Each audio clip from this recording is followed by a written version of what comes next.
Estás escuchando Milenio 3 por Aluka Nanica.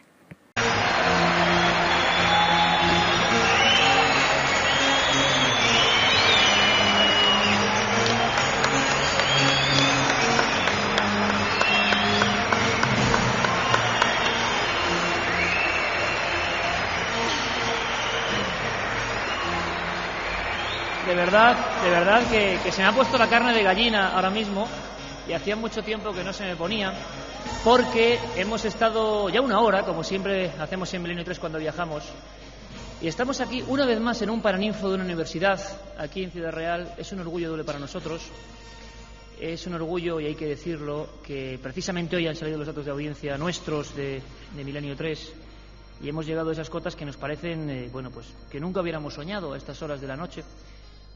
Esos 676.000 oyentes, que son 676.000 gracias de nuestra parte hacia vosotros, y tantos motivos, casi 700.000 motivos para intentar hacerlo cada vez mejor. Pero cuando uno sale aquí, a este paraninfo de Ciudad Real, donde se nos ha acogido con los brazos abiertos, cuando uno ve estos 2.000, yo no sé la cifra que podemos dar aquí, pero veo la parte de arriba, veo la gente en los pasillos, veo todo absolutamente lleno.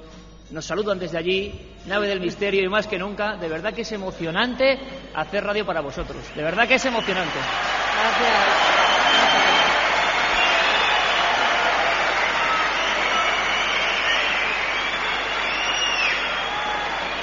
Gracias. Y mira que hemos salido, que la semana que viene estamos en Donosti, patria de nuestro querido Joseba Larrañaga. Pero oye, Carmen, hacía mucho tiempo que, no sé, viendo todo esto así, a mí me ha dado un vuelco al corazón, de verdad. Buenas madrugadas. No sé. Es que la nave del misterio de 2 plantas esta noche Madre en Ciudad mía. Real impresiona y mucho. Y como siempre es un placer viajar a los sitios y tener la acogida de tantos amigos. Y vamos a pasar una noche, además, Iker, interesante, impactante. Vamos a estar en sitios donde nos han dicho la gente de este lugar que ocurren fenómenos extraños, o que por lo menos ha habido testimonios de hechos muy raros. Algunos de ellos los hemos visitado esta tarde, y la verdad, si ahora te ha puesto la carne de gallina, esta tarde también lo has pasado un poquito mal, ¿eh? No, pero mal tampoco, vamos a ver. Luego esa reputación que yo tengo de aventurero sagaz se va a venir abajo por estar en un sitio deshabitado. Pero es cierto, ya hablando en serio, que sí que hay lugares, lo decíamos antes en el previo, que impresionan. Y que nuestra misión también es encontrarnos con esos lugares, y con la historia y con la antropología. Javier Rodríguez es nuestro maestro particular de la música y del misterio cuando salimos fuera. Antonio Bravo, Juanma Frasquete, imagino que estarán por Madrid, como siempre, controlando todo. Javi, ¿me pones ese espinazo del diablo que a veces es la banda sonora cuando decimos que van a pasar cosas?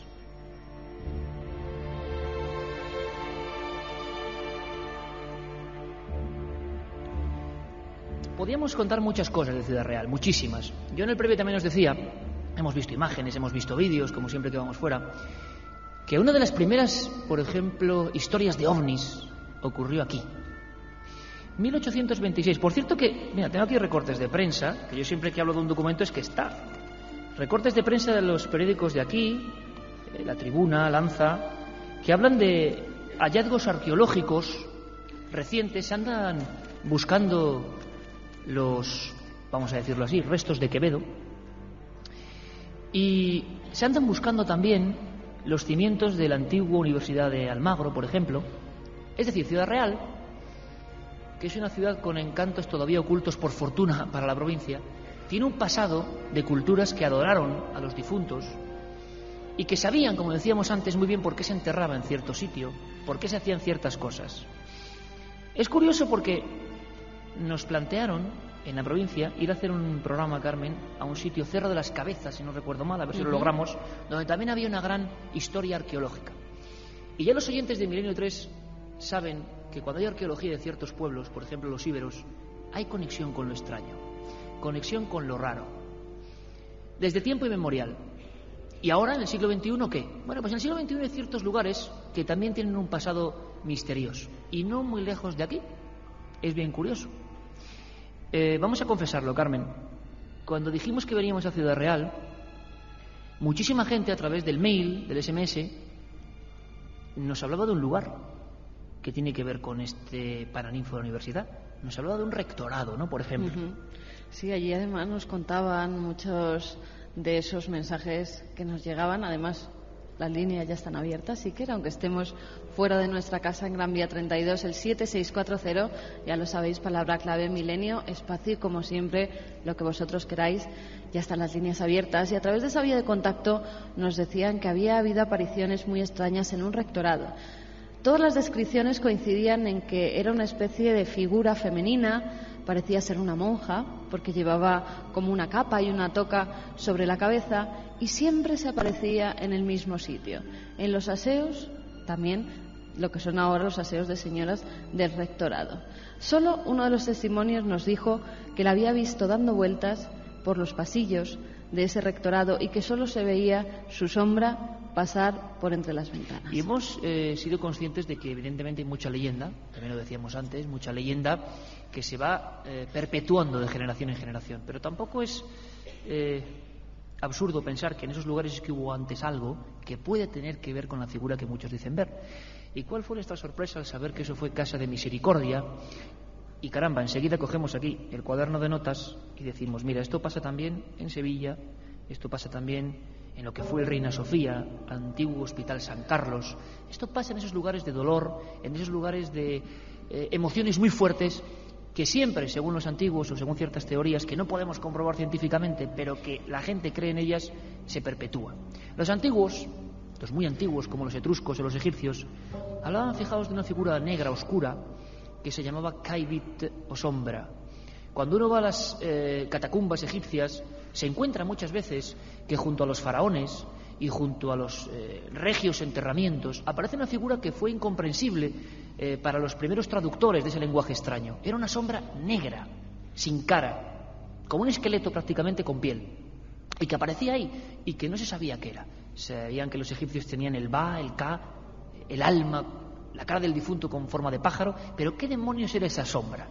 Bueno, pues esa sombra, según los egipcios, eran esos seres que se quedan entre dos mundos. O el joven que ha sido cortada su línea de vida a destiempo. Toda la muerte es injusta, pero esa, cuando es joven, dicen los antiguos que se quedaba ahí. Y los egipcios, que sabían mucho de esto, pintaban en sus tumbas al Haibit o Kaibit. Curiosamente, en los lugares donde ha habido crímenes y muchas veces de jóvenes, la memoria popular cuenta esto. Milenio 3 no queremos decir que sea verdad ni mentira, sino que la gente lo vive y lo cree. Esta misma tarde nos han contado testimonios de este tipo. Tenemos aquí, como siempre, vamos a tener un elenco de gente de la provincia. A un querido amigo, yo hice la carrera con él, el periodismo, Javier Lluvero. Javier, buenas noches, bienvenido. Hola, amigo. buenas noches. Gracias por estar con nosotros. A ti, bueno. Gracias por ser cronista también de esta ciudad en tus diferentes medios, escritos, en Popular Televisión también. Me has traído un documento que también me ha estremecido y luego quiero que me cuentes. Pone aquí el crimen de la Atalaya y quiero que luego me cuentes esta historia porque tú eres amigo del asesinado, ¿no? Uh-huh. Amigo personal por la afición que ambos compartíamos por la Semana Santa. Ahí nos traía esa amistad. Es una historia, como os contaba antes, e interpretemos, que también marca ciertos lugares. Pero Carmen hablaba del rectorado. A la Atalaya puede que vayamos luego. Hablaba del rectorado como un lugar con pasado, como un lugar donde la gente ve lo mismo.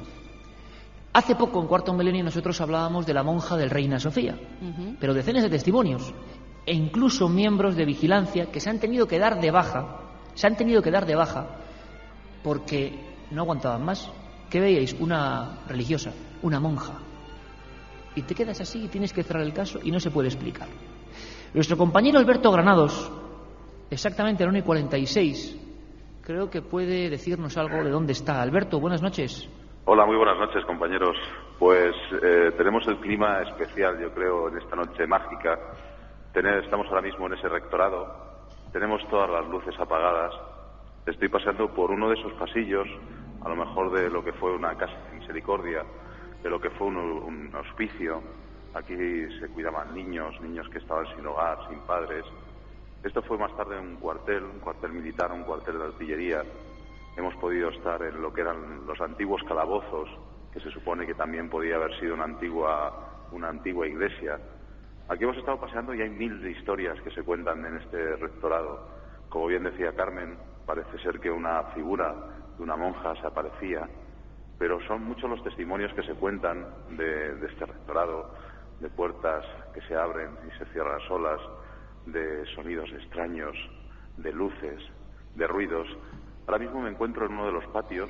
He querido salir a hacer esa conexión, aunque sea con un teléfono móvil, desde ese patio, para darle ese sabor especial que tenemos en Milenio, ¿no? Con el cielo abierto, entre arcos, y la verdad pues que es un edificio que impresiona. Tiene unos pasillos enormes que hemos estado recorriendo en total oscuridad, ¿no? Y escuchando cada sonido que se escucha en el edificio. Pues iremos conectando. Sé que estás además con un buen amigo, Javier Pérez Campos, que es uno de los más jóvenes investigadores, proyecto de investigador y periodista que nos ha ayudado mucho en este programa y que está recorriendo con Alberto pues esos lugares simplemente para verlos con la óptica de la Uni 47.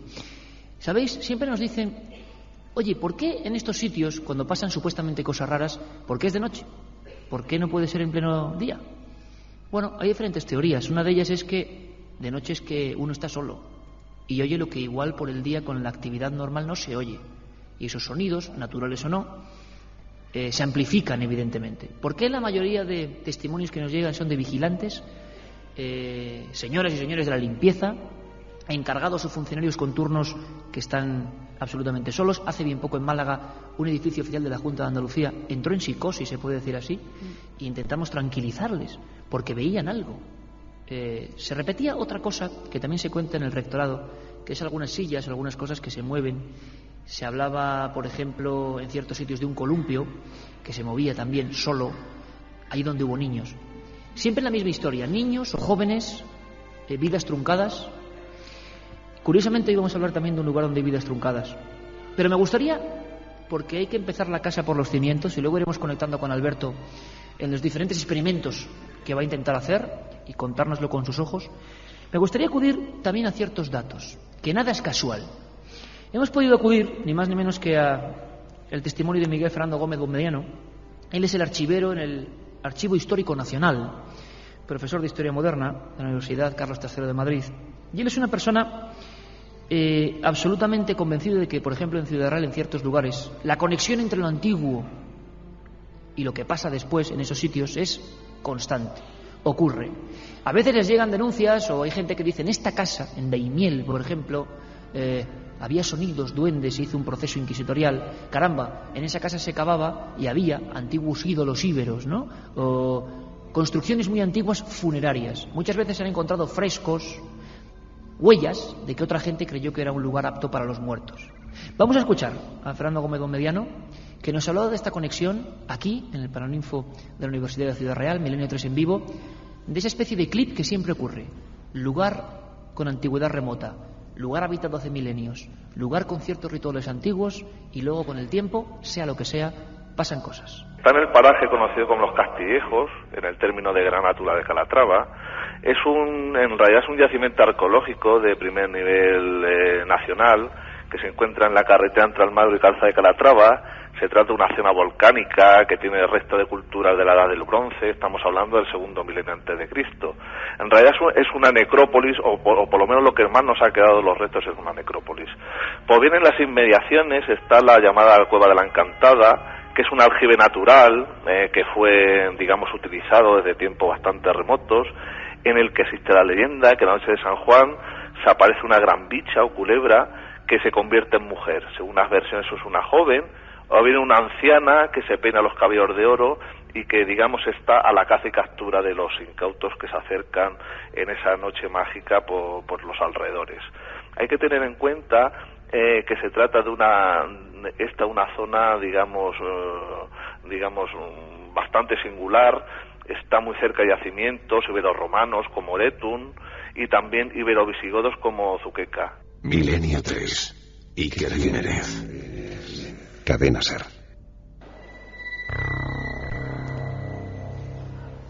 Testimonios de toda la provincia. Yacimiento más misterio. Siempre ocurre, Carmen. Fíjate, esta voz yo creo que va a ser inquietante. Vamos a contar un caso, una historia, una de tantas. Podíamos ser cualquiera de los más de 1.200 o 1.300 amigos que estamos aquí. Podía ser tú, Javier Lluvero. Tú te has encontrado con el misterio. Y tú eres un periodista que de esto cree poco, pero te lo has encontrado. Soy poco creyente porque mientras que no lo vivo, no me lo creo. Pues luego me lo cuentas. Sí, porque sé que es una cosa que no tiene duda. Ninguna, por lo menos para mí. Bueno, pues ya tenemos como otro testimonio, es un cazador. Y lo hemos seleccionado entre la muchísima gente que nos ha escrito cuando sabíamos que veníamos a esta ciudad, que íbamos a hacerlo aquí. Oye, yo quiero colaborar con mi testimonio. Y otra gente a la que, como decíamos, lo hemos tenido que sacar casi con tenazas, ¿no? Porque tampoco quieren. Él es Emilio León, él es profesor del Colegio San Isidro, colaborador del periódico Las Tablas de Daimiel, y nos contaba una cosa que quizá muchos de los que estáis aquí habéis sentido alguna vez. A veces el misterio se plantea no como una aparición repentina, no como una figura como la que nos contaba Alberto Granados, que por supuesto si pasa cualquier cosa, evidentemente, si nos quiere contar cualquier detalle nuevo, no tenemos que pedir paso a nuestros compañeros, a Javier Rodríguez, Pedro Espinosa, a Roberto Cuadrado, a toda la gente que está ahí trabajando, y nosotros mientras aguantamos. Bueno, pues este hombre nos describía una cosa que a mí me parece clave. A veces el entorno, antes de una supuesta aparición o encuentro con lo extraño, varía. Y esto yo lo llevo registrando desde que tengo uso de razón. La gente, que no tiene por qué creer o no, se ha encontrado con algo. Pero te dice, Iker, ¿sabes qué? Que es que unos segundos antes la naturaleza se cayó. Silencio total. Pero un silencio que yo no he escuchado en mi vida, un silencio igual. Los pájaros dejaron de pillar los sonidos de las alimañas del monte. Oh, Carmen, en la carretera no nos cruzamos con ningún otro coche a pesar de que es una carretera transitada. Siempre ocurre. Siempre ocurre, parece como si todo se parara, como si entráramos en otro espacio y tiempo donde no hay ningún ruido, no pasa nadie por las calles o por los pueblos, si es que ocurre dentro de las localidades. Si vas por la carretera no hay ningún coche, no hay ninguna localidad cercana tampoco. Es como si entráramos en otra dimensión y todo se callara porque va a ocurrir algo, va a ocurrir un fenómeno que muchas personas han vivido y te lo cuentan, muchos de ellos con lágrimas en los ojos en sus propias carnes. Vamos a escuchar a Emilio, este profesor, que nos contaba una cosa que le había ocurrido a varias personas. Javier, luego me cuentas eso del miedo espontáneo, que ocurre aquí, en un sitio que vamos a contar, miedo espontáneo, gente que entra en pánico en lugares muy concretos, que haces el estudio, caramba, siempre es el mismo lugar. Y la negrura y el silencio. Son dos testimonios de Emilio, como ejemplo de otros muchos que podía haber. Vamos con ellos, Javi. Yo estoy muy cercano a los parajes y si no los puedo contar como experiencia propia es porque la verdad es que les tengo mucho respeto y me da miedo. En las tablas desde siempre ha corrido el rumor de que había unos duendes y a ellos se les ha dado la autoría de unos hechos inexplicables que han ocurrido en el humedal. Y las cosas siempre han sucedido en las primeras horas de la noche y en un corto radio de una casa abandonada, una casona ya muy en ruinas, que dicen que ahí al parecer ocurrieron unos hechos muy desagradables. Las experiencias siempre las han sufrido personas habituales de este paraje, quiero decir, cazadores en esperas nocturnas, cangrejeros e incluso gente del propio Parque Nacional. Los hechos, yo puedo narrar un hecho muy concreto de una persona que me merece todas las garantías. En primer lugar porque es una persona muy seria, en segundo lugar pues porque es de una complexión muy recia y no es asustadizo, trabaja como guarda de una finca de la dehesa de Zacatena, entonces conoce del dillo el paraje y le ocurrió lo siguiente. ¿Y qué le ocurrió? Repito, silencio, negrura y fenómenos que mucha otra gente ha vivido. Escuchamos. Y dice, pues yo estaba ahí tranquilo y de pronto me vi envuelto en una oscuridad. Bueno, pero era un silencio que era inaudito, ¿no? Dice, porque dejamos de oír de colar las ranas y dejamos de oír los patos, y allí nada, no se oía absolutamente nada. Si yo tanto es decir que me tocaba los oídos, pues qué sordera más tonta tengo, no sé, el hombre dice, y a continuación una gran oscuridad y me invadió por todos sitios, pero una oscuridad dice tan tremenda que no me dejaba ni siquiera ver el lazo que había puesto en la masiega. Dice, claro, entonces dice incluso un rumor también extraño, pues dice que un ulular no natural, dice terminado con un pequeño silbido, y dice, claro, yo me puse muy nervioso. Además yo miraba arriba al cielo y veía la luna y no me explicaba cómo podía estar metido en aquella oscuridad. Dice, me puse muy nervioso, me empecé a sudar, y después lo que más me molestaba era que continuamente me caían chinitas a los lados, unos ruidos como de cosas que caían. Yo no me asusto de nada, y menos con una escopeta. Dice, claro, me entró tal desasiego que me levanté del puesto y me fui. Y dice, pensé en irme al puesto del compañero, y pensé, de noche a ver si vamos a tener un problema. Dice, y me fui al coche. Dice, pues nada más salir del puesto, automáticamente la oscuridad desapareció y volvieron otra vez a sentirse los ruidos del paraje, los ruidos naturales de los tablazos, Y bueno, y el movimiento del aire, en fin, empezó el sosiego natural del paraje. Y claro, yo me fui a ver al compañero que estaba puesto, y ya estaba en el coche. Llegué y le pregunté, oye, ¿cuánto tiempo llevas aquí? Y la contestación que me dio: no se te vuelva más en la vida a traerme a este sitio. Pero bueno, no, yo llevo aquí casi una hora sentado. No he podido, mira, he tenido unas sensaciones muy raras, me han tirado piedras, yo pensé que eras tú, pero claro, ¿cómo es esta locura? En fin, él dice que este desasosiego le venía porque estaba molestando a alguien y que él se sentía expulsado de ese sitio.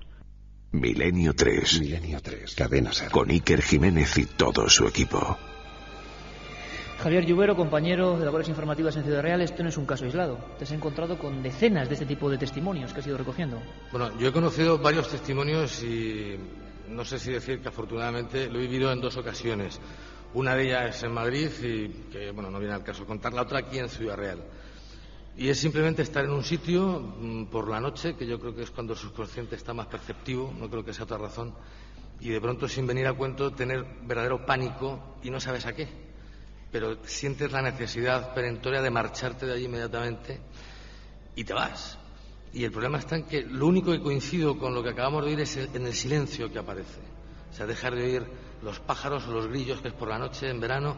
Hay un silencio que lo puedes palpar y hay un miedo que te invade y no sabes a qué, pero te tienes que marchar. En una ocasión llegaste a ver una figura. Bien, bueno, eso ya nos remontamos a otro sitio. Bueno, pues luego lo comentamos. Porque además creo que Alberto, Carmen, va a cambiar de rumbo y se ve ese lugar, que es el lugar marcado por toda la gente en el nivel popular, digámoslo así, de Ciudad Real, que es ese viejo sanatorio que, digámoslo así, tuvo muchos tuberculosos en su época, muchos niños, mucha leyenda negra, seguramente muchas cosas exageradas. El lugar donde nosotros hemos estado y que me ha impresionado bastante, no sé, una sensación muy extraña. Os lo contamos luego con documentos, con historias, de ver qué nos cuenta Alberto desde allí. Ahora volvemos. 2:05 desde el Paraninfo de la Universidad de Ciudad Real. Un montón de amigos, la familia de Milenio 3 ha venido a aterrizar aquí en un día muy especial para nosotros. Nos acompaña además Curro García, jefe de emisiones de la cadena SER aquí en Ciudad Real. Curro, bienvenido, compañero. Gracias, Iker, por supuesto. Es un placer estar hoy, como no, aquí en Milenio 3. Oye, es maravilloso ver tanta gente aquí, ¿eh? Sí, además reunidos a estas horas de la madrugada. Estábamos más solos esta tarde, ¿no? Sí. Cuando has venido con nosotros, ¿te va a gustar el sitio, Iker, me dijiste? Sí, va a ser entretenido. ¿Para qué te habré dicho eso? Sí, porque a mí, claro, mucha gente dirá, bueno, es un lugar más, como el Cortijo Jurado, como tantas y tantas y tantas casas que tienen leyenda, porque están alejadas, porque, bueno, sanatorio tuberculoso de Tarrasa, donde mucha gente se iba a suicidar, y claro, ¿cómo no se va a conseguir con el tiempo forjar una leyenda?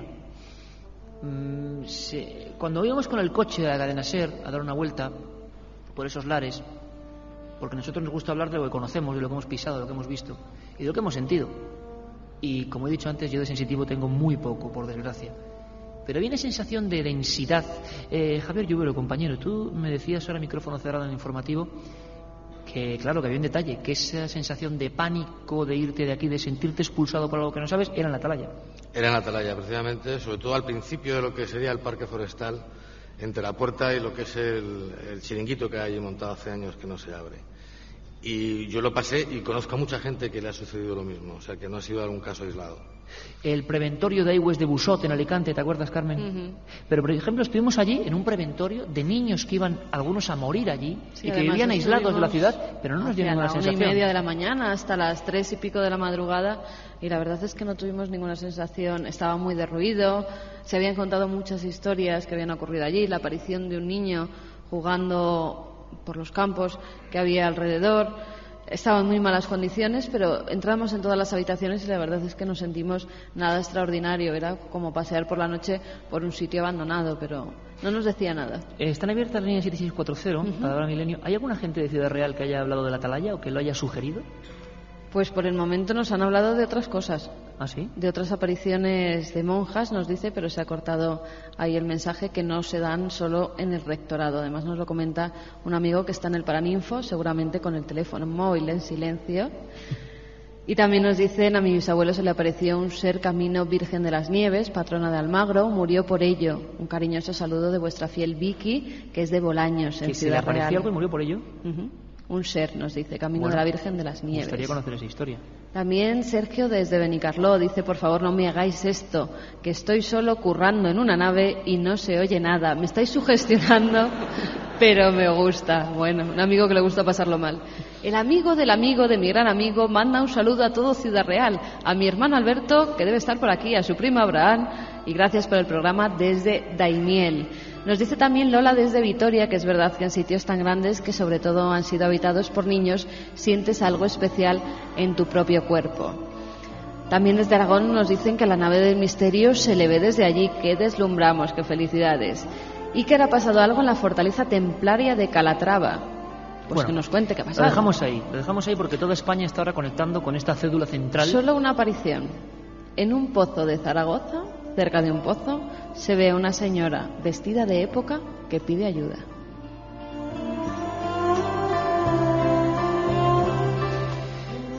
Mi querido amigo Javier Lluvero me ha traído una revista, Interview, exactamente de el mes de abril de 1987. Esto ocurrió una noche, me comentabas, Javier, el lunes al martes de Pascua. Efectivamente. Y tengo aquí dos fotografías. Bueno, dime tú mejor, ¿quiénes son estos dos muchachos? Son Alfredo Lozano y María del Mar Serrano Perales, que eran una pareja de novios y que fueron asesinados vilmente en la atalaya en esa noche, del lunes al martes de Pascua del año 87. Aquello fue un misterio, es algo más añadido a la historia oscura de la atalaya. Está en la zona próxima a ese lugar, a ese sanatorio, ¿no? Sí, concretamente al lado de los repetidores de televisión que hay allí, en la parte posterior, diríamos, del hospital. Y, como digo, se viene a sumar a la historia un poco oscura que tiene ese parque forestal entre el hospital, el miedo espontáneo y este doble asesinato, sobre todo en una ciudad como la nuestra, de Ciudad Real, donde estos casos de asesinato afortunadamente no son corrientes. Y este ocurrió precisamente allí en la atalaya. El reportaje de Interview, con fotografías de mucho dolor, de personas gritando ante lo incomprensible, que siempre es un crimen, decía: en Ciudad Real ha ocurrido una tragedia sin motivo aparente. Los tres protagonistas han muerto llevándose el secreto y solo nos queda el recurso de la suposición, de la conjetura, de preguntar sin hallar nunca respuesta. Un crimen que se relacionó con muchas cuestiones, que imagino que mucha gente aquí recuerda, que imagino también que mucha gente ha paseado por esa atalaya, y no precisamente para encontrarse con lo extraño, ni mucho menos, sino porque estos lugares abandonados pueden ser un lugar de recreo, de ocio, con más o menos fama. Pero hay veces en que si uno va con otros ojos, con otra mirada, puede percibir que allí pasaron cosas. Yo os confieso que cuando íbamos por esas habitaciones, yo pensé encontrarme un lugar, como me he encontrado en muchas partes de España, mucho más de ruidos. Y caramba, ahí todavía había muchas señales. Yo creo que Roberto Cuadrado, nuestro técnico en imagen esta noche, igual puede recuperar algunas por ahí. Por ejemplo, de cabezas de palomas cortadas. Y digo, caramba, ¿aquí qué hacen? ¿Por qué o las pobres palomas se han herido al entrar en los ventanucos de esa capilla? Pero claro, los cortes perfectos y precisos. Había una paloma, Curro, no estamos inventando nada, ¿no? Ensartada como en una estaca en medio ahí clavado en la ventana, que nos ha llamado mucho la atención. Decimos, por más que hubiese querido cruzar la paloma, ahí a apostar no se ha ido a clavar la paloma, alguien lo ha hecho. ¿Y quién ha subido ahí a clavar la paloma? ¿Cómo se ha quedado ahí? Un lugar cercano con un crimen, un lugar con leyenda porque se abandona, un lugar lógicamente con un marchamo, puede que legendario por el tipo de reclusión sanitaria que ocurría ahí. Javier, ¿qué es exactamente el lugar al que nos estamos refiriendo? ¿Qué se hacía exactamente allí? ¿Y hasta cuándo estuvo más o menos operativo? Bueno, yo creo que es que el Hospital Psiquiátrico de la Atalaya es un edificio que nace ya con mala estrella, porque de hecho se construyó para curar a los tuberculosos y por eso está orientado en la Atalaya para que le dé el sol, y la vitamina K es la que solucionaba aquel problema. Y justo cuando acaban de edificarlo se radica esta enfermedad, con lo cual el hospital permanece cerrado unos años, luego se abre como Hospital Psiquiátrico Infantil. Siempre estamos hablando de 15, 20, 30 niños. Aquello no compensaba. Esa mole gigantesca para 30 niños. Efectivamente. Solo. Entonces la mitad estaba cerrado, la segunda planta para arriba siempre permanecía cerrado. Luego entraron ya adultos con enfermedades mentales y bueno, estamos hablando ya de los años 80, donde los tratamientos psiquiátricos no es lo que vemos en algunas películas, ¿no? Son tratamientos normales. Los gritos que se podían escuchar allí eran, bueno, pues producidos por la propia locura de los que estaban allí internados. al final Pero aquello claro, quedó eso vacío. genera leyenda, lógicamente. Eso genera leyenda, ¿no? Y hay gente que dice que siente escalofríos por recordar el sufrimiento de los que pasaban dentro. Yo creo que eso ya pertenece un poco a la leyenda. Pero la realidad es que el edificio siempre ha permanecido un poco con una cruz negra desde su nacimiento hasta su final, que sigue siendo incierto, está abandonado, no se sabe realmente qué va a pasar con él. Y es un edificio que además cuando entras en él sientes algo especial. Hay que reconocerlo, que no es como cuando entras en cualquier edificio abandonado, que bueno, te puede gustar más o menos, pero hay algo que tu subconsciente no te hace estar cómodo dentro del edificio. Yo no sé cuántos de vosotros habéis estado por ahí, imagino que una gran mayoría, ¿no? Hacemos el experimento ese de levantar el brazo, por favor. Me gustaría saber cuánta gente ha paseado simplemente por la atalaya para saber si es bien conocido el lugar. Muchos. Mamma mía. Mamma mía. Casi todos. Bueno, aquí la pregunta es, a ver quién no ha estado. A ver quién no ha estado. Y por supuesto, tenemos un pequeño peligro, ¿eh? Tenemos un pequeño peligro, y me explico, un peligro totalmente pragmático y cartesiano, o sea, nada espiritualoide. Y es que cuando nosotros hablamos de un sitio, pues luego muchas veces se pone más de moda todavía de lo que estaba para alguna gente que no tiene por qué ser de Ciudad Real y que viene aquí a ver qué ocurre, como si uno creyese que por tener una grabadora o ir a un sitio va a pasar cualquier cosa.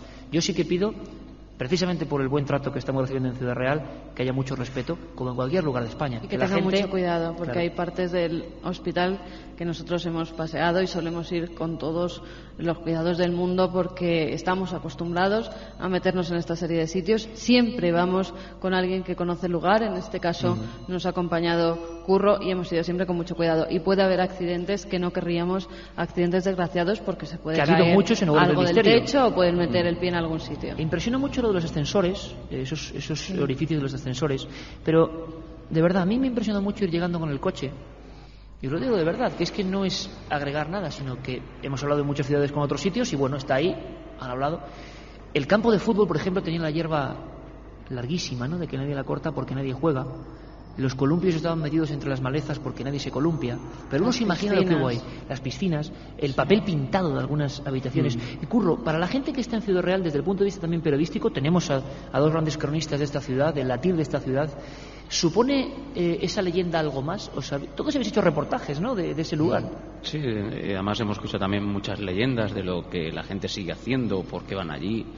De hecho, creo recordar que además hace poco, hace unos años, hubo incluso un incendio, porque la gente hacía hogueras, alguna hoguera se había hecho adentro, alguien había prendido fuego o algo. De hecho, esta tarde también nos hemos encontrado una maleta que estaba quemada y que olía quemado en toda la sala, y decíamos, o la han quemado hace poco o aquí se está quemando también otra cosa.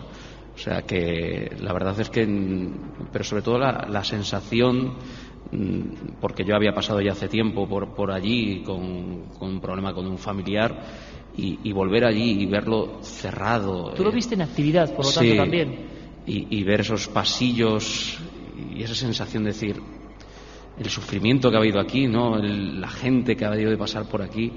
Incluso nos hemos encontrado, Carmen lo ha visto perfectamente, las ruedas de las camillas, y nos ha dejado, y sobre todo también, como decías, los huecos del ascensor, esas pintadas que había. Vamos, nos ha dejado, yo creo... Incluso algunas de las notas de la compra que se hacía para los internos del hospital todavía quedaban, pues Sí. yo recuerdo, Chopin, tantos, Nocilla, no sé Sí. cuántos, y estaban firmados por el hospital y también por la tienda que les había servido pues esa comida para los internos que Se estaban hablaba allí de ingresados. gritos, ¿no? De gritos, nos contaba Javier Lluvero, porque evidentemente esos gritos en un día existieron y la gente puede pensar que ocurrieron sin enfermos. Estamos viendo, Roberto nos está poniendo expedientes aquí en la gran pantalla en este Paraninfo Universidad. Pero a las 2:17, ¿cómo se puede estar ahí dentro examinando las pintadas? Algunas tenían elementos muy curiosos, ¿no? Decías, bueno, había una que era un niño esquemático como con una mano con sangre. ¿Por qué han pintado eso? Yo me pregunto por qué la gente joven, que suele ser la que acude a estos lugares tal, ¿por qué pinta exactamente eso? ¿Cuándo surge la leyenda? ¿Hay algo de realidad? ¿Es el crimen lo que provoca esa leyenda? ¿O es que hay más casos que hablan de ese miedo repentino o miedo espontáneo, como nos contaba Javier Lluvero? 2:17. Yo no sé si en este punto exactamente está nuestro compañero Alberto Granados. Alberto, buenas noches. Otra vez.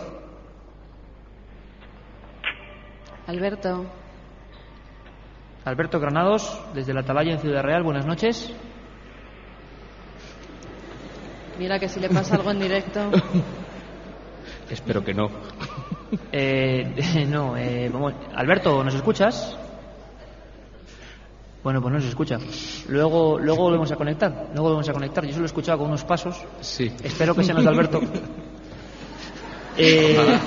La tradición, claro, luego hay otra cosa que es importante, y que ocurre en todas las ciudades de España. Hoy estamos utilizando esto, si os parece, y con vuestro permiso, porque es vuestro, como experiencia piloto para que comprendáis que en todas partes de España ocurre más o menos esto. Por ejemplo, luego hay gente más o menos indeseable que tiene una tendencia a acudir a estos lugares. Por ejemplo, muchas veces gente que se cree satánica, porque no creo que sean satanistas de verdad, que lo hacen todo bastante más a escondidas, acude a estos lugares. Ha ocurrido también aquí. Hay pintadas supuestamente satánicas, estos más o menos rituales o palomas que aparecen en formas extrañas. ¿Ha habido alguna denuncia o algún caso que a vosotros los periodistas de aquí de Ciudad Real os haya llegado de que se estaba malutilizando esas instalaciones?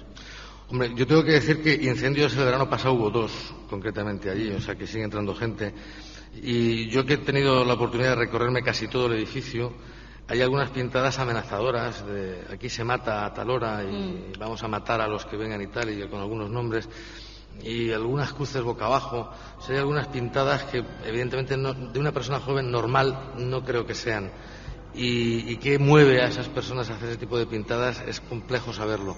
Igual que también hay zonas del propio edificio, como las salas acolchadas, que dan un poco más de prevención que el resto, la propia capilla, donde lo de las palomas. Debe haber algo. Hay momentos del año donde se oye gente, no es que ya sea algo que uno se imagine, no, se oye gente que está dentro por la noche. Y yo he conocido una pareja que estaba esperando fuera a que se hiciera de noche para entrar de noche, un chico y una chica de unos 18 o 20 años. Y llevaban su linternilla, pero además una linternilla de pilas, y lo que querían era pasar de noche, a pasar miedo. Desconozco qué puede pasar por la cabeza de una persona para buscar esa situación o para hacer esas amenazas en forma de pintadas en un edificio así. Oye, ¿el crimen de la Atalaya se resolvió de alguna forma? ¿Se supo algo? ¿Se sabe algo de por qué ocurrió? El crimen de la Atalaya se tapó y se acabó la historia. La vía penal se agotó, se dejó la vía civil. Fue un policía, el demás, el que disparó contra estos muchachos, ¿no? Sí, la historia es dramática porque además estuvieron dando versiones, algunas tan increíbles como que este hombre, el policía, empezó a pegar tiros a diestro y siniestro con tan mala suerte que todos cayeron sobre Alfredo y María del Mar. Hay que tener mala suerte o buena puntería. Y esa versión duró un día, se tuvo que cambiar por decir que este hombre tenía problemas porque venía del País Vasco y había tenido presiones con ETA. Luego se echó para atrás porque iba de paisano, pero llevaba la pistola reglamentaria que no debía llevarla.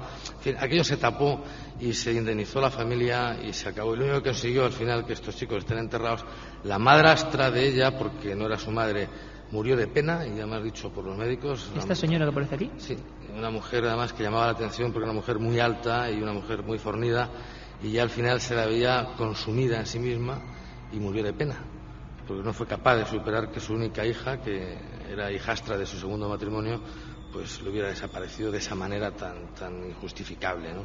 Y luego la forma en que se tapó todo aquello. Y nada, lo único que queda de ellos es el recuerdo de los que le conocimos y un monolito que está al lado de los repetidores. Pero aquello se tapó, o sea, coincidían cosas muy extrañas, opiniones de las enfermeras que limpiaron el cadáver del policía, que no tenía solamente un tiro en la sien, sino que aparentemente tenía un tiro en el costado. ¿Ese policía se suicidó después de matar a los dos chicos? La versión oficial es que mata a los dos chicos, se equivoca y al ver su error se mata él, se pega un tiro en la sien.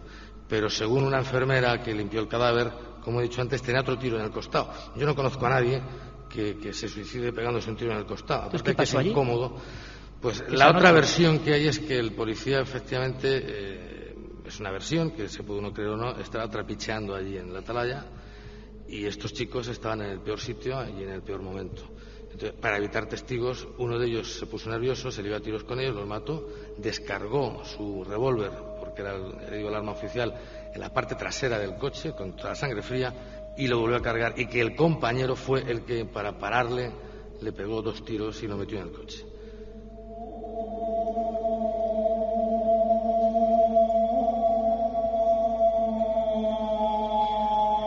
Y todo esto a la sombra del lugar que lógicamente nos parece coherente incluso que haya generado una leyenda negra, porque en Ciudad Real creemos que los crímenes dobles no son habituales y eso marca un sitio, lugares marcados. Así como hay casas marcadas, si os hablo del muchacho de la katana, es curioso saber que su casa nunca se vendió. La gente no quiere estar allí. Si os hablo del crimen de los marqueses de Urquijo, debéis saber que la casa sigue sin venderse y que nadie quiere estar allí. Tom Cruise intentó comprarla además para hacer un rodaje. Un chalet que en impresionante. Madrid costaría pues más de 1.000 millones de las antiguas pesetas. Ha sido puesto a la venta un montón de veces por un precio ínfimo y nadie ha querido comprarlo después de aquel suceso. El mesón del Lobo Feroz, donde se encontraron 2 prostitutas momificadas y emparedadas en sus paredes, tampoco. Y cualquier negocio que ha intentado ponerse al agua ha fracasado. Hay cosas muy curiosas. El portal de la casa donde ocurre en la calle Carrera la matanza de Puerto Urraco, tampoco. Las casas marcadas sería otra historia. Pero podemos pensar que los lugares, su entorno, también quedan estigmatizados. Quizás sin razón. Pero eso acumula historia. 2:23, en este edificio, que digamos que es el más célebre a nivel de lo tenebroso en Ciudad Real. Alberto Granados, buenas noches. Muy buenas noches. Viendo ahora una pintada en la pared que pone muerto, no te preocupes, tú tranquilo. La verdad es que, bueno, ya decíamos que era un sitio inquietante, decíamos que era un sitio que impresionaba.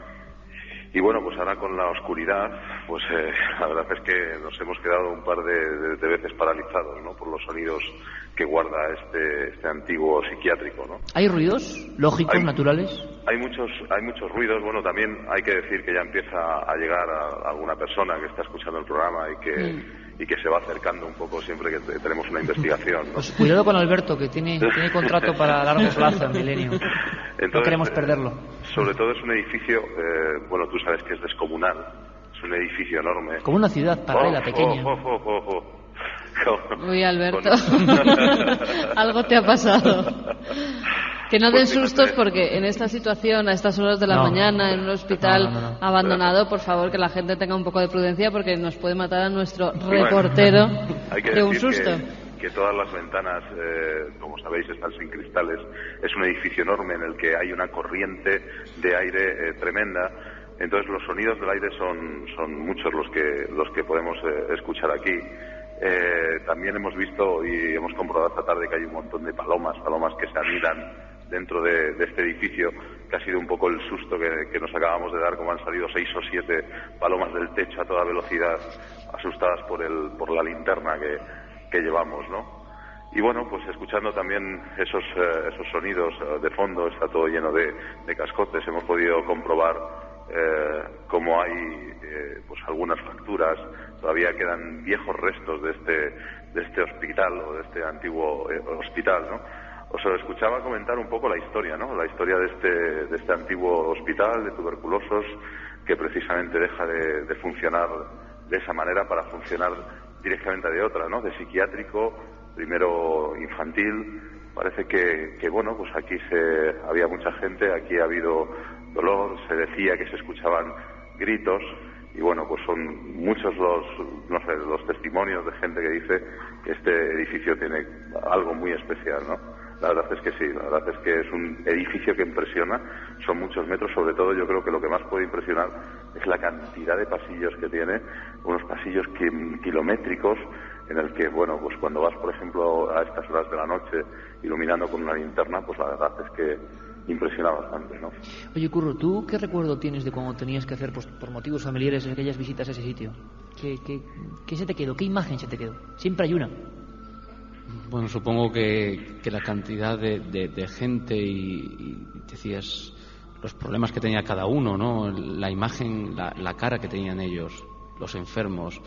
Y luego también un poco, como decías, el tema de los columpios, cuando los veías divirtiéndose, jugando al fútbol, porque jugaban al fútbol, al baloncesto, y se divertían en los columpios. Esa cara cambiaba. Era como el estar dentro, el estar fuera. Por eso siempre ese reparo, decir, ese edificio está ahí, pero hay que tener mucho cuidado cuando se pasa y mucho respeto. Y esa sensación cuando vuelves a pasar, cuando hemos pasado hoy de nuevo, decir, aquí todavía parece que hay alguien que... ¿Sabéis si alguien ha hecho psicofonías, por ejemplo, o ha hecho algún tipo de experimento distinto? Que yo conozca, no sé si realmente luego se ha hecho alguno o tal. El tema del incendio sí, porque sí se sabe, bueno, que la gente sube o que ha hecho algún botellón. Pero no hay constancia de grabaciones extrañas. No, Javier, ¿tú? Que yo sepa tampoco. Tampoco. Hay gente que sí que ha probado. A mí me llamaba esta misma mañana David, un amigo del programa, y me decía que ellos sí estuvieron pasando además gran parte de la noche en la atalaya, y que habían puesto distintas grabadoras por diferentes sitios, pero que en ningún momento grabaron ninguna voz extraordinaria, solamente los ruidos normales. Oye, Alberto, pues en diferentes puntos, solo como experimento, porque ya que estamos allí, ¿por qué no probar con diferentes grabadoras analógicas y digitales, y aparte con los cámaras que acompañan a nuestro compañero Alberto, nuestros colegas de Localia y de Cuatro, pues van a intentar hacer un barrido en diferentes formatos audiovisuales, porque muchas veces, y lo estáis viendo en la televisión, y en eso la experta es Carmen, aparecen cosas que el 95% de las veces tienen explicación natural. Hay un 5% que nos sigue inquietando un poco. Así que hacemos la experiencia y conectamos después en unos minutos. ¿Vale, Alberto? De acuerdo. No os vayáis. Cadena Ser. Vamos a hacer un pequeño impasse, si os parece. Abandonamos por unos momentos este lugar emblemático y, si te parece, Carmen, hablamos de otra de las bases históricas de misterio, de miedo, un tema que por cierto da mucho miedo a la gente, que es el demonio como figura, el demonio que en este siglo XXI parece que ya queda relegado a los viejos libros casi de caballerías o de la Inquisición. Pero un demonio que hace no mucho tiempo era una cosa muy presente, muy cotidiana. Muchos de estos fenómenos que hoy serían paranormales o extraños se creían entonces que eran protagonizados por el príncipe de las tinieblas. Hay algunas historias cerca de Manzanares que son muy curiosas, porque yo las he escuchado en otras partes de España. En algunas con nombres, apellidos y testigos. Yo no sé si alguno de vosotros lo ha escuchado, pero está la historia, dos que se cuentan. Una, que también la forma es la de la monja, ¿no? Pero una monja peculiar, una que nos dice que un pastor de esa zona se encuentra con una monja que repite que tiene frío y que si le deja pasar a su choza.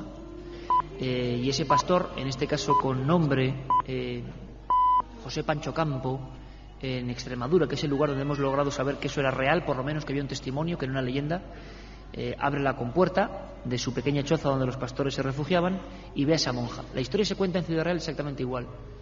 Cuando azuza la lumbre, observa que esa monja primero no se ha santiguado en el pequeño Cristo que existe en la entrada, y le sorprende esa actitud tan irreverente. Y la leyenda, siempre leyenda, quizá nos cuenta que cuando se azuza el fuego, debajo de esa monja aparecen lo que serían el emblema típico de lo diabólico durante muchos años, que es las patas de chivo. Bueno, esa historia ocurre y se cuenta de padres a hijos. En este caso, en Extremadura, es que el tipo existió y murió, y está su tumba, y todavía los familiares cuentan que murió de miedo. Murió contando esta historia a sus seres más queridos, convencido de que no era una visión. ¿Qué era? ¿Una alucinación? ¿Y por qué se repite en diferentes puntos de España? También ocurre la historia de esa misma figura que persigue a unos muchachos que se logran meter cerca de Valdepeñas, en una pequeña ermita, y cuenta la leyenda que esa figura lanza un zarpazo y está a punto de atraparlos, y durante un tiempo quedaron las tres pezuñas, ¿no? Las tres pezuñas del diablo. Es muy curioso porque es una de las provincias de España, curioso, ahí está el dato, con más historias relativas al demonio, al diablo. No conocemos casos de exorcismos, no conocemos casos modernos de investigaciones forenses de personas que se creían poseídos por el demonio, pero sí conocemos casos antiguos que incluso motivaron investigaciones oficiales de su época. Por ejemplo, el sacerdote Juan Blázquez Miguel hizo algunos trabajos impresionantes, centrándose en diferentes provincias de Castilla-La Mancha y yendo a los archivos en Ciudad Real y encontrando cosas que serían auténticos expediente X de la provincia, pero hace muchos años, claro. La verdad es que sí, nos hemos encontrado con historias de supuestos endemoniados, sobre todo las mujeres, y estaban muy relacionados con la hechicería, con la brujería de la que hablábamos en el previo que hemos tenido antes de empezar este programa. Sobre todo con los niños. Y es que siempre la figura infantil y las brujas van unidas. Había un nombre que daba este sacerdote en uno de sus libros, Quiteria de Morillas, que decía que esta había sido una de las mujeres más temidas por haber hecho un pacto con el diablo.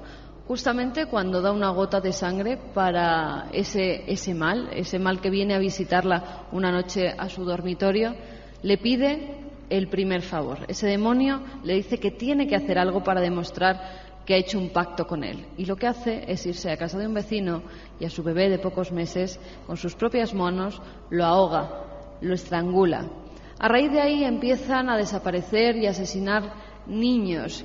Se dice que hay una auténtica psicosis por esta madre y que llega a asesinar a 20 pequeños de la ciudad, hasta tal punto que las autoridades inquisitoriales deciden intervenir y ella es quemada en la hoguera. Y que es uno de los casos de brujería que se dan también con exorcismos. Pero no solo eso, había vecinas a las que tachaban, otras normalmente en esos procesos era porque alguien acusaba a otra persona, que normalmente ni era bruja, ni hechicera, ni nada por el estilo. Pero la acusaba, los inquisidores realizaban algunas pruebas, miraban en sus cuerpos si tenían las típicas marcas de las brujas, que eran aquellos lugares donde si se las pinchaba o se las quemaba, esas mujeres no sentían ningún tipo de dolor y no sangraban, y si no pasaban por esas pruebas, eran inmediatamente quemadas. Yo le voy a pedir a nuestro compañero Roberto Cuadrado, que está con nosotros aquí manejando la imagen, que haga un experimento que hacía mucho tiempo que quería yo efectuar con un público tan nutrido, que es que nos recupere algunas de las imágenes de, para mí, esto es personal, el mayor genio universal de la pintura, que es Goya, para mí, que dibujó como nadie algunas escenas de lo que era la vida cotidiana con estas mujeres, ¿no? Decíamos antes que la guerra civil detuvo por completo una serie de sabidurías ancestrales, de conocimientos, que a veces desgraciadamente se desviaban hacia lo que decían que era algunos el camino de la mano izquierda, de intentar juntarse con el mal o, vamos a decirlo así, obtener favores con el atajo de lo maligno, ¿no? Muchos cuentan que esas personas envejecían prematuramente. En Ciudad Real hay unos cuantos procesos de este tipo de personas, y antes os contaba la historia de Mantillo de Miño. En alguno de estos grabados de Francisco de Goya aparecen algunos casos que él investigó en diferentes puntos, incluso de Castilla, que fue retratando, y sus dibujos eran una especie de obra avanzada a su tiempo. Él intentó definir lo que veía, y muchas veces estas brujas aparecían con cestos, y lo que antes contábamos de Mantillo de Niño, ¿no? Los niños troceados y el comercio de grasa humana y de sangre de niño, algo que nos parece espantoso, horrible e incomprensible. Pues bien, hasta 1925 hay historias en España bien documentadas de personas detenidas, por ejemplo, en la vía férrea de Mataró, porque comerciaban con la grasa humana, porque creían que era la única forma de que otros se curasen. Sobre todo, y todo da una vuelta, hablábamos antes de la atalaya, de la tuberculosis, que era el gran temor de esa sociedad entre el siglo XIX y el siglo XX. Bueno, pues ese comercio, estas curanderas que comerciaban, existían. Y había incluso rituales que se publicaron entre ellas a mano de cómo trocear, cómo quitar el cuerpo. Hubo personas de la talla de Gómez Braille, un torero célebre de la época, que llegó a sentirse en las redes de estas mujeres, contrató a unos asesinos para que le dieran la jícara o la taza o la jarra de loza de sangre de un niño recién degollado. Ese tipo de cosas, que les llevaron a la cárcel, por supuesto, ocurrían. Pactos de sangre. El cuchillo que infiere esa herida mortal, que tiene que ser hecha en cierto momento, a cierta hora y con ciertas frases, se ha recuperado en muchos archivos y hay documentos. Sí, además el caso del que hablábamos anteriormente, de esa mujer Quiteria de Morillas, ella es una de las mujeres del unto, por llamarlas de alguna forma, que actuaban por la zona de Ciudad Real. Después de asesinar a sus víctimas, asesinar a los niños, lo que hacía era sacarles el unto y con ellos hacer una especie de ungüento que utilizaba para distintos, pues por llamarle de algún modo, pócimas, que luego ya vendía para moríos, para curar enfermedades, incluso y nunca llegaban a viejas o envejecían, como decíamos, muy prematuramente. Es lo que se contaba y se sigue contando los brujos negros que vienen de otros países. Y no solo eso, sino que también utilizaban ese unto de los niños que ellas guardaban en grandes tarros de cristal para, según contaba la leyenda, untarse en las sienes y también por el pecho parte de ese untón, parte de esas grasas, y así era la forma en que podían volar y trasladarse a otros pueblos donde también desaparecían niños, y se decía que esa era la forma de ir de unos a otros pueblos y por eso los niños morían. Y la ciencia oficial nos dice, con más lógica, que lo que se hacía era llegar a unos estados alterados de conciencia, terminología que los amigos de Milenio ya entienden bien, que está estudiándose por antropólogos, que es que con ciertas drogas, con ciertas sustancias, nuestras percepciones varían. Imaginaos esas drogas actuando en esos aquelarres que dibujó Goya, aquí mismo, por ejemplo, Iraimiel, uno de los casos, Valdepeñas, decíamos otro, cerca de Puerto Llano, en lo que hoy sería un barrio que se llama de Asdrúbal, si no me equivoco, ocurre uno de estos procesos inquisitoriales contra un grupo de brujas que la gente que atestiguaba, que les veía danzando, diciendo esas frases, mucha gente decía y afirmaba que se veía un gran macho cabrío, que realmente había una forma, y la gente, los inquisidores de la época, no lo podían creer. Una forma oscura, una forma real de un animal, hasta que se descubrió que realmente se hacían esos aquelarres. Y que yo te quiero leer en un momento, en este libro publicado por ese sacerdote Juan Blázquez Miguel, Hechicería y superstición en Castilla-La Mancha, uno de los datos que da recogido de un documento hallado en Cuenca. Se habla de un proceso de brujería y se dice que 20 niños son encontrados en circunstancias extrañas. Pero fíjate cómo son hallados esos 20 niños, siempre lo mismo. En pocos días aparecen muertos más de 20 niños con los siguientes síntomas: boca abierta, lengua salida y negra, ennegrecidos los labios y espaldas amoratadas. Por ello, se quemó a una persona. Quedaos. No os vayáis. Cadena Ser. ¿Quieres ser comentarista de Milenio 3? SMS al 7640. Milenio, espacio y lo que nos quieras contar. Sabemos que siempre hay alguien al otro lado. Y no todo es tan tenebroso, o sí. Hablábamos antes, tengo aquí el documento, del archivero del Archivo Histórico Nacional y profesor de Historia Moderna de la Universidad Carlos III de Madrid, que también ha buscado para nosotros historias de demonios, en concreto en Ciudad Real, y de la constancia histórica que existe sobre ellos. Vamos a escucharle. Bueno, pues a través de los libros y de documentación antigua fundamentalmente, pues sí que se pueden espigar algunas noticias bastante curiosas de algún pueblo de Ciudad Real muy curioso. Por ejemplo, de la zona de Malagón, en las relaciones topográficas de Felipe II, que es una serie de respuestas que se enviaron por los pueblos al rey prudente, como se llamaba Felipe II, para que, digamos, tuviera plena conciencia de quiénes eran sus vasallos, cuál es su riqueza, dónde estaban sus pueblos, etcétera, etcétera.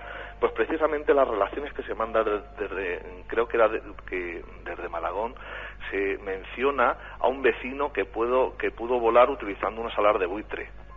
La pasión del hombre por intentar volar o por decir que ha volado, pues es también antiquísima. Hay que tener en cuenta que más o menos de esa época son los intentos de Leonardo da Vinci para crear una máquina con la que poder volar, y se decía, también en el siglo XVI, que un canónigo de la Catedral de Coria pues había volado dentro del templo.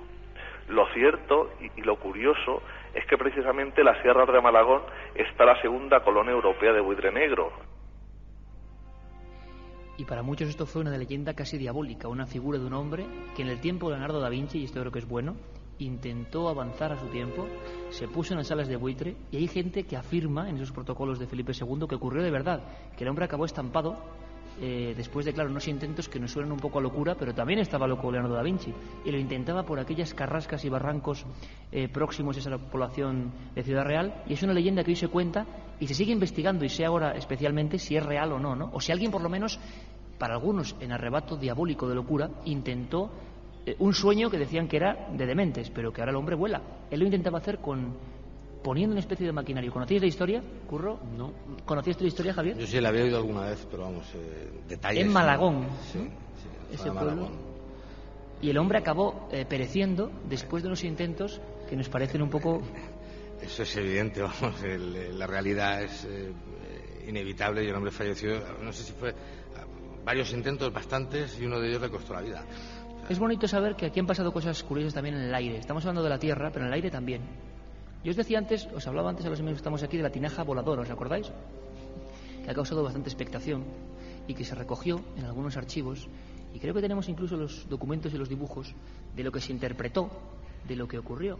En los años 70 aparece esta recreación de lo que es la crónica, curiosamente no aparece en Ciudad Real, sino en el Diario de Cádiz, hablando de que en Campo de Criptana había ocurrido asombrosamente el primer caso ovni de la historia.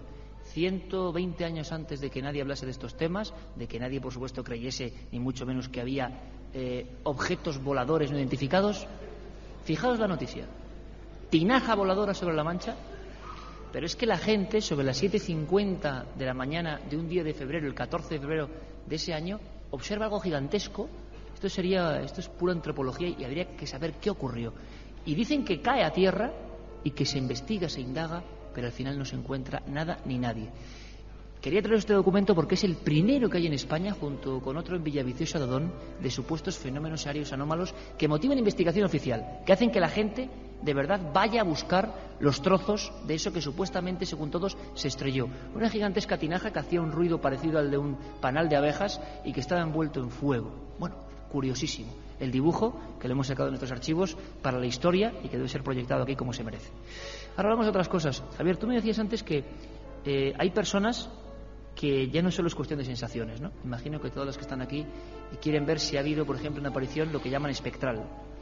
Una aparición de algo que marca la vida de la gente y que tú, que te conozco hace muchos años además, y has sido persona de talante absolutamente pragmático, me contabas un día para mi sorpresa que se cuentan muchas historias en Ciudad Real, vais a conocer historias, pero a mí me pasó. Bueno, yo... en otro sitio de Ciudad Real, en pleno centro. En el centro y ya hablamos de cosas personales. Sí, o sea, en el centro de la ciudad donde yo vivía hace años, pasado el tiempo de un fallecimiento de un familiar muy cercano, pues un día entrando en una habitación me lo encontré de pie, vestido con traje oscuro, con la mirada perdida al frente y una caja negra en las manos. A mí me entró una sensación de pánico, cerré la puerta y bueno, aquello ya no lo volví a ver más, ¿no? Pero a raíz de aquello... como el que... O sea, ¿identificaste a esa persona? Sí, perfectamente, además con una realidad y un detallismo, vamos, con la persona más que otra cosa. ¿En una casa del centro de Ciudad Real? Sí, enfrente del mercado de abastos, en la calle Postas, la famosa calle Postas 21. Y bueno, pues a raíz de aquello empezaron a ocurrir en aquella casa pues hechos poco gratos, pero no solamente para los que vivíamos en ella, sino para gente, amigos nuestros, que iban a la casa y también vivían aquellas situaciones poco gratas. Y lo más curioso son dos cosas. La primera es que como el ser humano llega a acostumbrarse a ello, y cuando estos ruidos y estas cosas son constantes y las está viviendo como nosotros alrededor de 4 o 5 años, dejas de darle importancia porque te habitúas. Pero ocurrían todos los días. Casi todos los días. Tengo que decir que todos, pero una inmensa mayoría. Y sobre todo lo que más te llama la atención es que los perros que teníamos en casa ladraban, aullaban, se escondían, o los gatos se les erizaba el pelo y también salían huyendo cuando se oían estas cosas. Luego, algo pasaba realmente, pero que te llegas a acostumbrar. Y eso fue una de las cosas llamativas. Y la otra fue que en aquella época yo compartía la presidencia de una hermandad de Semana Santa de aquí y cuya imagen titular estaba en una cochera tirada y yo, bueno, pues hacerme cargo de la hermandad. En ese momento decidí llevarme la imagen titular, sacarla de esa cochera y llevarla a mi casa, que me parecía un lugar más propio para conservar una talla de madera, y era justo al meter la imagen dejaba de pasar todo lo que hasta entonces ocurría. Y en los 15 o 20 días que volvía a salir la imagen para procesionarse en Semana Santa, volvían a repetirse los hechos que estuvieron repitiéndose hasta el día que se derribó la casa, que la última persona que vivió una experiencia de estas fue concretamente mi madre, que estando allí con otra persona oyeron una máquina de escribir. Y entonces, pensando que estaba mi hermano dentro de la casa escribiendo, cuando ya no quedaban nada, algunos libros para sacar ya el último de la casa, efectivamente había una máquina de escribir eléctrica, pero estaba desenchufada, no había nadie en la casa, la máquina estaba con su funda, pero aquello lo habían oído 2 personas.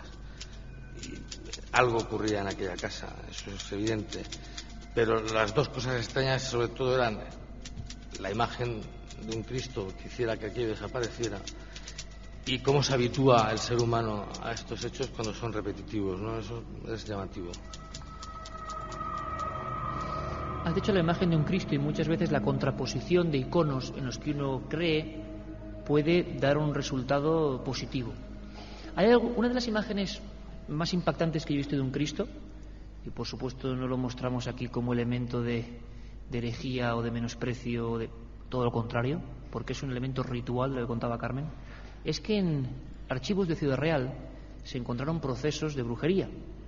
Y a estas brujas se les encontraron, aparte de niños de carne y hueso, otras cosas que, mira, es que me lo ha recordado ahora mismo.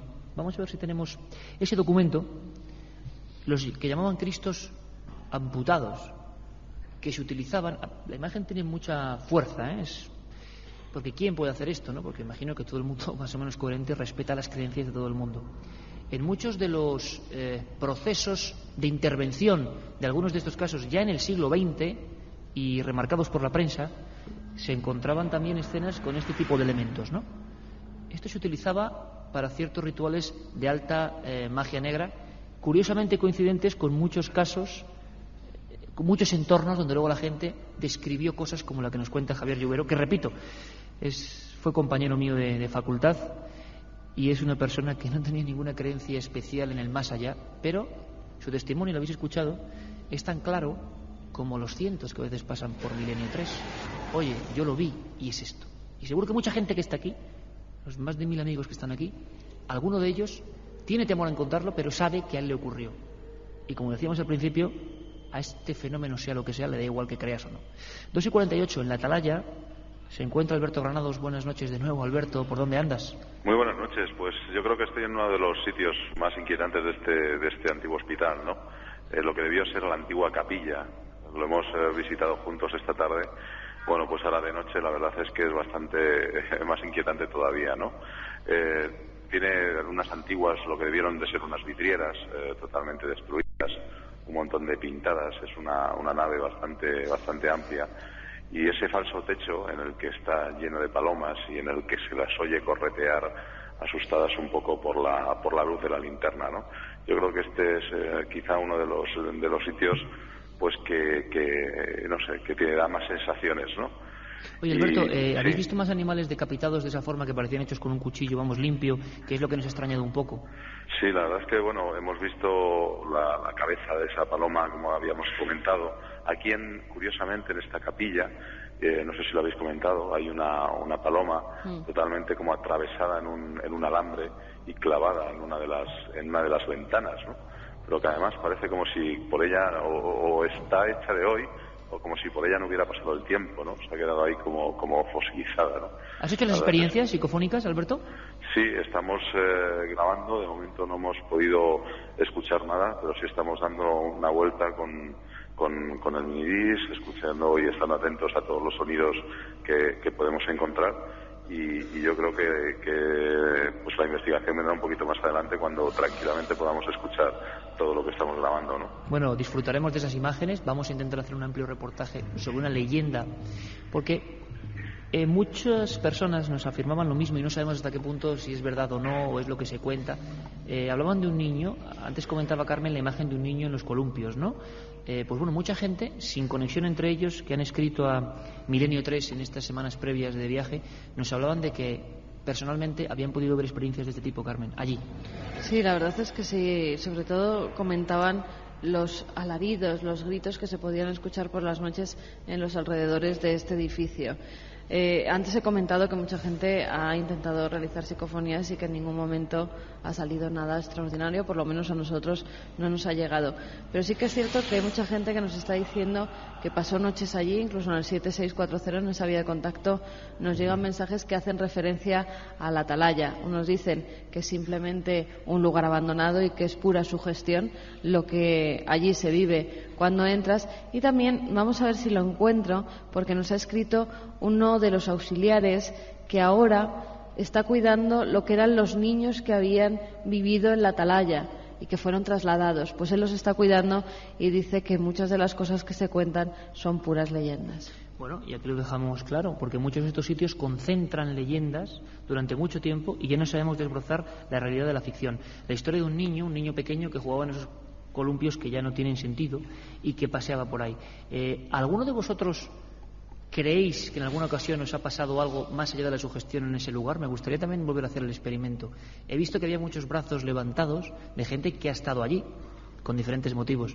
¿Alguno de ellos ha sentido un miedo especial que cree que es más allá de lo lógico o más allá de lo explicable científicamente? ¿Se ha sentido muy mal? ¿Ha sentido alguna sensación del miedo, como contaba Javier Lluvero, que hace que te tengas que marchar de allí?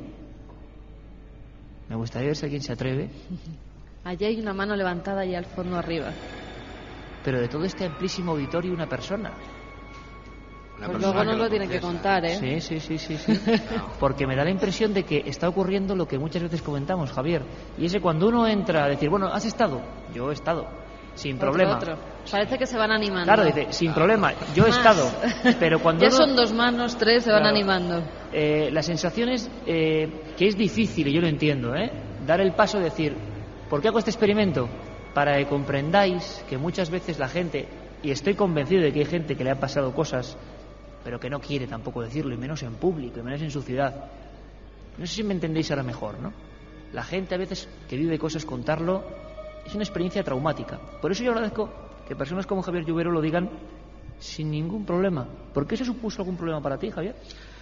Hombre, yo por mi formación soy una persona abierta y creo que no debemos ser estrictamente pragmáticos ante todo, ¿no? Y que, bueno, hay que estar abierto a todo y buscarle una racionalidad relativa y justa en su justa medida, pero tampoco ser todo lo racional ya llegando a unos límites exagerados. Hay cosas que nosotros somos incapaces de entender y de comprender.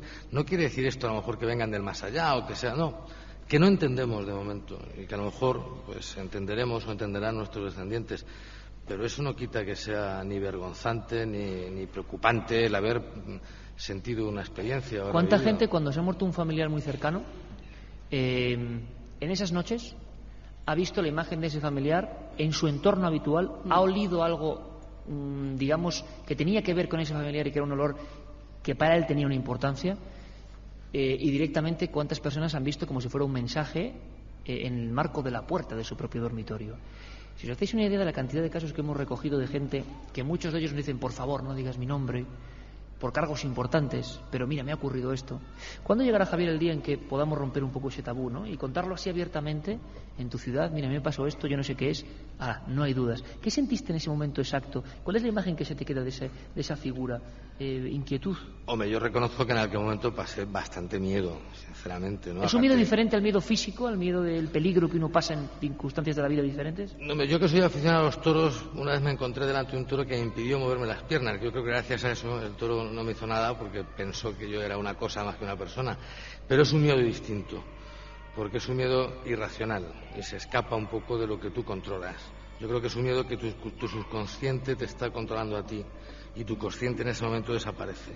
Es un miedo especial, que luego cuando lo razonas piensas, si yo a esta persona la quería en vida, ¿por qué me va a dar miedo volvérmela a encontrar? Sería una alegría volvérmela a encontrar a esta persona, ¿no?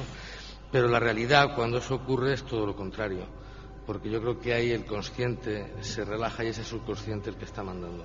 Esta amplia provincia tiene casos también de apariciones de la Virgen, supuestas apariciones que se tomaron como tales, que algunas de ellas fueron investigadas por fuerzas de seguridad del Estado y que cuando uno acude a los niños o las niñas o las personas adultas que dijeron que se aparecía la Virgen, es muy curioso porque se da cuenta de que lo que se aparece poco tiene que ver con la imagen que tenemos de la Virgen. O depende de los ojos con los que uno mira, ¿no? En cierto entorno sociocultural, bueno, ¿qué has visto? Pues tiene que ser la Virgen. Y las descripciones a veces son idénticas de esas otras figuras que comentábamos. Terminamos, Carmen, con mensajes de la gente que quiere saber algo más de Ciudad Real, o que es de Ciudad Real y no está aquí. Mira, y nos está enviando nos dice Pati y Pipu, por ejemplo, nosotros hemos estado en la Atalaya y aquí se ven luces por el monte, como si un guardia buscara algo entre los matorrales. Yo he estado en la Atalaya y había juguetes de niños aún por los suelos y cristos en las paredes y por el suelo. Era realmente escalofriante. Hola, Iker y compañía, estoy viendo el programa aquí en el Paraninfo. La monja también se aparece en la residencia Santo Tomás, donde se dice que murió. Un saludo de Santi. En la calle Paloma hay un edificio viejo donde se aparece una persona mayor vestida de blanco. Por lo visto murió allí hace muchos años, nos dice Vic. Javi, que está en la Atalaya, nos está acompañando junto con Alberto Granados y dice que de noche el lugar acongoja mucho. Cambia, ¿no? Sí. Hola, os estoy escuchando y estáis consiguiendo ponerme los pelos de punta. Un saludo a David, que está trabajando y seguro que nos escucha también. Sabíamos que ibais a hablar de la Atalaya y estamos aquí escuchando el programa. No nos acongojéis mucho, enhorabuena. Muchas noches alrededor de la Catedral Prioral siempre han existido historias de fantasmas, apariciones, espíritus, por ejemplo, la llamada Casa del Conde.